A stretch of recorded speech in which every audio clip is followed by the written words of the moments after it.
Hello, parents. This is Mr. Ng, your child's sixth grade math teacher. Typically, we would have a curriculum night at the beginning of the school year in September where parents can come in, some sort of meet and greet, and ask the teachers any questions, and the teachers can introduce the course, the topics, supplies, grading policy, so on and so forth. This year, we don't have that. So I'm going to do what I did last year, which is to make a video for all of you and talk about those kind of things. And so I'll try to keep it under 10 minutes. And so, yeah, let's go. Okay, so the first order of business is this today. A lot of my students in the last week have expressed that their parents, their first language is not English. So, and then they had also communicated to me that it would be difficult for their parents to communicate with me via email because of that assignment that I gave them. So I thought that for tonight, for the parent teacher conference, I think the best way to for me to reach out and send the information and disseminate the information to all of you is to show you really quickly how to use the closed captioning function in YouTube. Okay, so the first things first. So we're gonna go into here where it says closed caption. We're gonna turn that on by clicking on it. All right, so you see the red underline there. And now you go to the gear button and then you go to subtitles. All right, and then you would go to auto translate.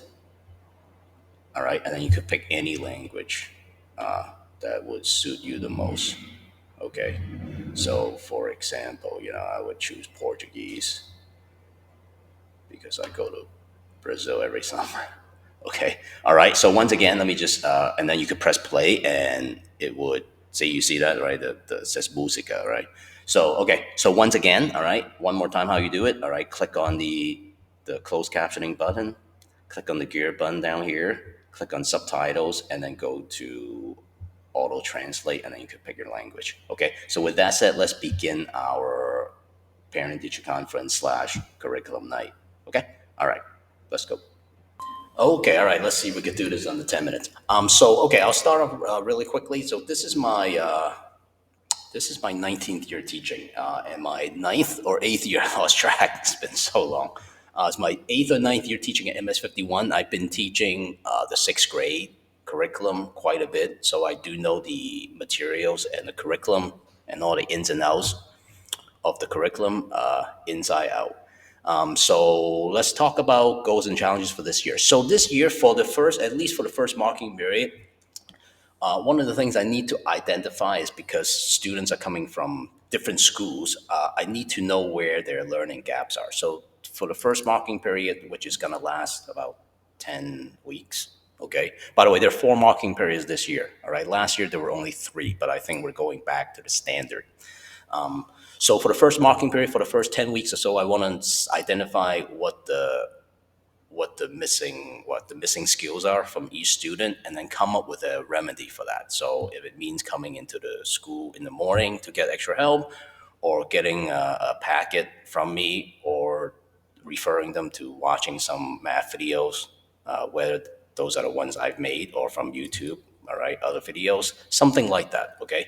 The second goal for this year, especially since they're sixth graders in a new school, in a new environment, is to help them acclimate, meaning something like this, meaning getting used to the physical building, and also really trying to figure out who their friends are and who they're going to have lunch with and where they're going to go and things like that. All right. I think that's more important because whoever they meet, these are the same friends and acquaintances that they're going to have to, you know, hang out with for the next 3 years. So I think that's really important. Having said that, that leads us into this. All right. So the grades in the first marking period, all right, for this course, the grades in the first marking period, it's going to be the lowest of the 4 marking periods they're going to have. For the reasons that I gave you, they're brand new. They have to learn what my teaching style is and how I grade things and what my expectations are. And as soon as they learn that, their grades are going to go up. And I would almost guarantee that all their grades are going to go up from the second marking period onward. Only with the exception that if some of the students do really well in the first marking period, sometimes they kind of, take their eyes off the prize, so to speak, and then they don't try as hard. But otherwise, all their grades, all right, are gonna go up. Okay. Another piece of information that I think you guys will find interesting, and if you want to pause to write this down, you're more than welcome to. You can also take a picture of a screen here that's in front of you. Is that the state test for math this year is from Tuesday, May 2nd to Thursday, May 4th. And it's any of the 2 of the 3 days, meaning only 2 days are for testing and one of the days is for makeup. Typically, that would be the last day. So expect the test to take place on Tuesday and Wednesday, and Thursday will be a makeup day for any students that were absent. All right. So in this class, for me, I'm going to use a grade book. All right, that's online grade book. Well, it's not online actually. It's actually Excel. And I've been resisting for the longest time not to use an online grade book. All right, I'll give you the reasons in a little bit. But long story short, I'm going to be using an Excel spreadsheet, which is why for the first homework assignment, when you guys gave me your email address and phone numbers, I gave you back the ID number. That's what that's for. Okay. So in a few weeks, if I have to take a rough guess, it would be 6 weeks before you first start seeing the grades because we just have so many things we still need to set up school wide. So in about 4 to 6 weeks, when I send the grades home, I will send you a 10-minute video on how to use the Excel spreadsheet. Okay, for those of you who are not familiar with that, and then guys can ask me questions afterwards. Okay, let's see. So here's my contact info. All right, it's Mr. Ing51 at gmail.com. All right, and also as I referred to earlier, the first homework assignment is for the parents to complete. So if you have not emailed me yet, please email me at this email address with your email and your husband or wife's email also, and also your phone number. That way, I can keep a kind of like a complete list of your emails, so that when I send emails out, I could just send it as a one large email. Which is why the ID numbers are also important because that's how you can find your student on the spreadsheet. Okay, all right. Moving on.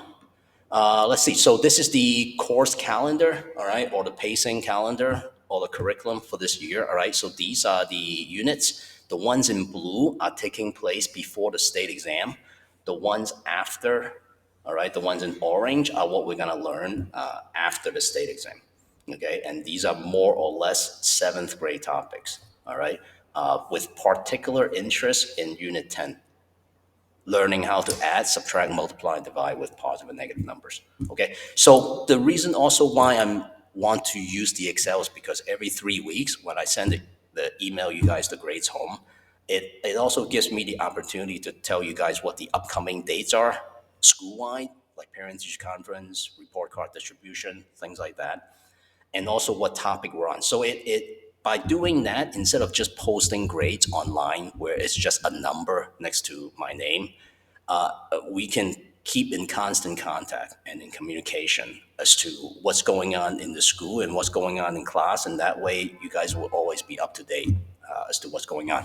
Another thing before I move on to the next page is that a lot of times parents ask me when we're going to review for the state test. I don't like reviewing everything at once before, like the month before the state exam. I think it's a very boring way to review. So what we do is at the end of each of these units, I'm going to show them old state exam questions from the past several years, and then I let them practice, sometimes either using an activity, a game, or using it as bonus questions, okay, where they can earn extra points. I think that's a better way to go, okay? All right, next. Let's see. Okay, this is the grading policy. All right, the verbiage change, but what they actually measure hasn't changed whatsoever. So planning and participation, that's the official language that was used. All right. Planning participation, as you can guess, that's classwork. That's 25% of the grade. All right. Response to feedback, I think that means homework. which is 25%. All right. Homework is 4 times a week: Monday, Tuesday, Wednesday, Thursday. There's no homework on Fridays.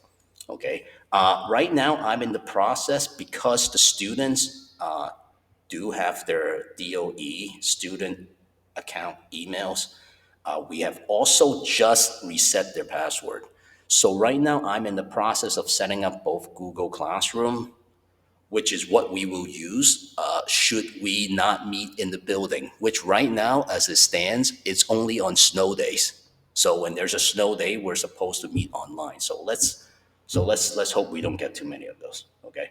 And the other thing is the homework. They're all on this website called Delta Math, and it's a superb tool that's really going to help students when they do homework at home. But I'm still in the process of setting that account up and setting the classes up and getting the laptops, because the laptops are going to be in constant use for the next 2 weeks. So getting the laptops into the room, and so that I could show them how to log on and how to use Delta Math and how to answer some of the example questions. So homework, I'm not going to assign homework for probably another 2 weeks. That's what it looks like right now. Okay. But that's really not a problem because last year we did 120 homeworks. All right. So that's plenty. So, missing a few homeworks, not going to really, trouble us any. Lastly, on the grading policy, all right, skills and standard, that's quizzes and exams. All right, that will be half the grade. Okay, and that comprises of 100%. All right, which is the whole grade, which you will see every 3 weeks. Okay, and I'm also going to show the students their grades first before I show it to you. That way, they could fix their whatever they're missing, and that way it could also help them to become more independent. Okay, there's a push from the city to use a new system called Gamma. All right. Last year they used Pupil Path. That got hacked. All right. So we're not using that anymore. I'm very hesitant to move into Gamma right away because it's brand new and there are a lot of functionalities that are brand new. So I'm very hesitant to jump right into it at first. So I'm going to wait a little bit. All right. And see whether I actually have to use it or not. Okay. Again, that will be using the student ID number for the Excel spreadsheet, the student ID number that I gave you earlier. Okay. If you have questions as to why I'm sticking with Excel and not moving to an online platform, these are the 4 reasons. Because of time, I don't want to spend too much time going over this. You could more than welcome to ask me, either via email or, if this is the curriculum night, you're more than welcome to ask me after this presentation. Long story short, I don't think it's a good idea for sixth graders to refresh their screen or the app on their phone looking for a single number and constantly waiting for it to change. I don't think that's good for them. Okay. So I think seeing the grades every 3 weeks is good enough. And besides, if you or your student wants to know what the grade is at any single point in time, you can just ask me. I will tell you within 24 hours. Okay, so that's not a big deal. All right, I think that wraps it up. Oh, supply list. This is not a requirement, but it would be nice for the students to have their own calculator for this year and next, because the calculators are allowed on the days of the state exam. And it would be nice if they were to have their own that they've been using all year. So the model is from a company called Texas Instruments. All right. And the model number is TI-34. Okay. Again, we don't use textbooks in class, so I'm not sending a textbook home. Okay. So once again, my email address is right here, mring51@gmail.com. So if you have any questions, please let me know, and I will be more than glad to answer them. Okay. All right. Thank you. All right. So let's come back. OMG, that was so good.